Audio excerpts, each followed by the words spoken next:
Hey everybody, it's an absolutely beautiful, gorgeous day. We're in shorts and short sleeves today. Oh, it's a good day to be filming, that's for sure. I mean, we're looking at a long stretch of 60, perhaps even 70-degree temperatures this week in northern Kentucky. We are grow zone 6B. So, a little taste of summer here in early spring. Now here's something I've been waiting to do, pruning my limelight hydrangea. Now I do have some very teeny tiny buds that are starting to appear. Of course, this type of hydrangea blooms on old wood, so that means that set buds last year for this year, if that makes sense. Probably not the most eloquent way of explaining it, but basically you just want to cut pretty much just below the flower head because you don't want to cut off the new growth, which should be the new buds. And so since I can somewhat see those, I'm going to have to wear my glasses here instead of my sunnies. Since I can see that, I'm going to try to prune as much as possible. Now, if there are branches where I just can't tell, I'm just going to leave them and prune that maybe in a few weeks. I just want to make sure I get on this early. This here is one of my containers that I need to get to. I've got some old Cuban oregano in here, some lemongrass, a bachelor button. The bachelor button I think will come back. I'm not sure about the other ones. I'm going to cut the lemongrass down. It is not hardy to the zone. So I'm not going to have any, major hopes that it'll come back or anything. But, as long as I'm not filling these up right now, which I'm not, I'm just going to go ahead. I am going to make some space for the bachelor button, though, that I grew indoors. It still smells like lemongrass. Amazing. Does not lose that smell all winter. It'll be interesting to see if anything comes back. And if it doesn't come back in a couple weeks, I'll just take it all out.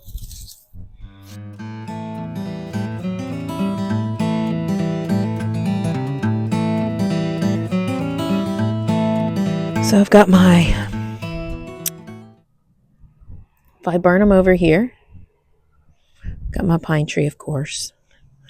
I've got some barberries down in here, a rose bush, and then my gorgeous, gorgeous yew, which is just growing and growing every year, a holly bush here. Taking a look at my salvia here, and I'm starting to see some green here at the base of the plant, which is good. That means we're going to be seeing salvia soon.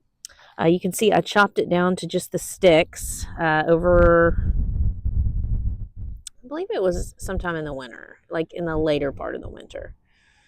Can't remember, but now I remember why we were keeping all these leaves here is because that actually protects the base of the plant when we have those hard freezes. So I could probably just go ahead and move some of those out of the way right now if I wanted to, just to, give the plant a head start on growing a little bit faster by exposing some of those leaves here. As you can see, there's green. I'm also going to go ahead and cut back this monkey grass. I almost forgot about it. Let's see, there's green in the middle here. So I'm going to go ahead and cut off this excess. All right, now I figured it out. The key is to hold it really taut. When you're trying to cut it, you need to stretch it out and then make the cut. So stretch it out, see how it's very taut, and then make the cut. And checking out my plants that overwintered, they're just looking so good. Hydrangea's got a bunch of new growth. So does this one. These are the smooth, I believe. This is a smooth hydrangea, so obviously doesn't bloom on old wood. But these almost look like new buds forming. I don't know if they're new or old. Are these buds new or old? That's where the new growth comes from, the base of the plant. That's the new growth. I'm just going to leave this up, but I am going to clean out the base of the plant of all this debris and the leaves and stuff, because now that, we still have a danger of frost, of course. Well, maybe I should keep them covered then. I don't know what to do with this thing. Help me out.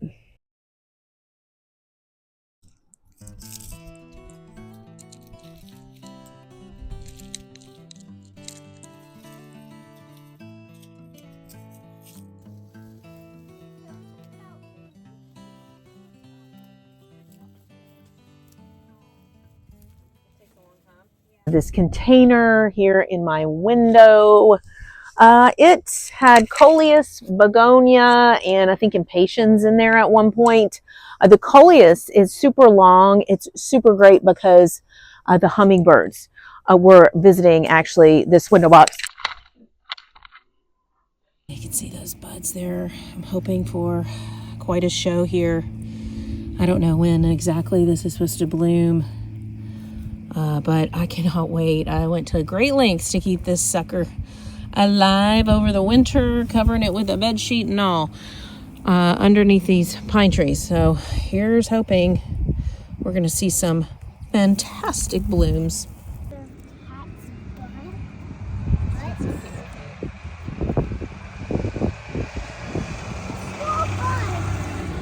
I wanted to show you guys some stuff I got at the garden store today. When I say the garden store, I mean Home Depot. Actually, their seeds are a lot more expensive than Menards. Menards has the better deals in terms of seeds, I've found. Menards, you can get them for under $1 a packet for select seed varieties. Home Depot did have a pretty good deal on some shrubs. So I'll take you over here. Let's check them out. I actually got this juniper here. Still don't know where I'm going to put it, but this was only $10. It's pretty small, but perfect size to, get plopped in the ground for less than 10 bucks. And then this one is a, let's see, Forsythia Weekend. So this is a smaller Forsythia. Check out the spring blooms on that. I love its habit. I think it's a really nice size. And today's project is to get these two planters. Purchased these at Home Depot for $30 for two. I thought that was a pretty good deal. It's kind of an urn style. Does have a drainage hole in the bottom. Got to have that. So my goal is to get some of this potting mix in there and get these set up in preparation to plop some flowers in here. I think maybe I'll do the snapdragons since these planters are so long, so tall and narrow. So probably the snapdragons, and not sure what else. I'm going to maybe plop in some annuals as well.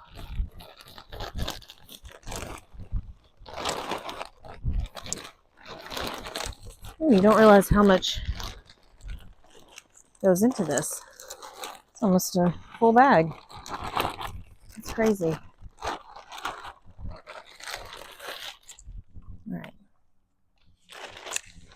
I'm gonna have to get more, it looks like. I do believe I have some here. And I may have to use some used potting soil in this one urn, because yeah, that's pretty much a whole bag. I've only got this a quarter of the way full. So I went ahead and filled this one up to not quite the rim. If you can see that, I'd say there's about that much space from the top. That is kind of a gardening pet peeve of mine, when you're on a roll with something and then you have to stop and go to the store and grab more, whatever you're working with. In this case, it would be potting mix. I do have some garden soil, but I really need that for my vegetable garden that I'm going to start here in a few weeks. So I'm going to resist the temptation to just plop that in there for the other half of the planter. But man, that's a bummer. I should have done a little bit more of my math before I settled on just one bag. But you should reuse your potting soil. I'm not against that at all. I think that's a great idea, a way to save money. And also I saw a trick where you can put like rocks or something at the bottom of your planters. I actually should have thought of that, because you can put rocks at the bottom to take up space, because it's all about, you only need a certain amount of topsoil to grow your plants in. So, considering the volume necessary in some of these larger pots, that might be a way to go for you. That's more economical. So things that I still have on the agenda, I've got to get some weed pulling done. That's very important, especially on my north-facing garden bed that's full shade. I have a bunch of weeds that have started popping up. I have some hydrangeas also in that bed, as well as a nandina, bamboo, and some hostas that I had split and transplanted over there. I've got to scope out the local nursery to see what annuals they're starting to get rolling in. I believe they've got some pansies and tulips, things like that. So I'm just going to check it out, see if there's anything worth splurging on, because I really would consider it a splurge. I like to really grow everything from seed or take from cuttings. What else? I did start some additional seeds, some Shasta daisy, marigolds, and something else. And spinach. I'm not going to winter sow the spinach. I'm going to start that indoors, but I am going to winter sow the Shasta and marigolds. I'm also going to compare that to trying to start from indoors as well. So it should be interesting to see. I've already seen some green sprouting up from where I planted the bachelor buttons to winter sow, but bachelor buttons are so reliable. Anyway, you know, the lavender has not sprouted yet winter sow, but indoors it has sprouted a couple. The germination rate was not great on my lavender experiment, but I'm hoping I've got enough so I can pot something up this season. And other than that, I think the next couple of videos are just going to be showing you guys, what I'm doing here in early spring in Zone 6B, which includes pruning, cleaning out garden beds, potentially applying some fertilizer to my arborvitae trees and to, some of my other evergreens and azaleas and hydrangeas. My azalea, I know I say it weird, azalea bush is beautiful, and it's always reliable with its spring color, but it does have a couple of spots on it that are kind of shaded out and darkened out that don't have great blooms. So I'm not sure if that's just, result of the part of the house that it's at. It's a southwest facing, primarily west facing bed. And another issue, a thing that I've wanted to bring up on here that I've been having issues with, some kind of critter, could be that pesky squirrel again, is trying to rummage around some of my baby plantings. I can see holes under there. I don't know if it's trying to nibble at the roots. Hasn't stripped the foliage or anything like that, but I definitely noticed some activity around some of my more vulnerable younger plants. So I'm hoping that doesn't become a full out,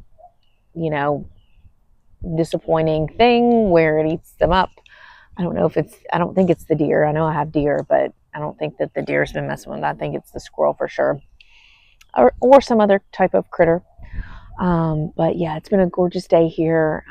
Till we meet again, I'm thinking the next couple of videos I'm going to be showing you guys how my cuttings are coming along. I'm probably going to be potting those up outside now that we're getting into these reliable warmer temperatures. I mean, I can't believe we're in mid-March, March 11th, and we're in the 70s. It's lovely, but it does look like the temperatures are going to moderate after this week of kind of summer and early spring. See you guys.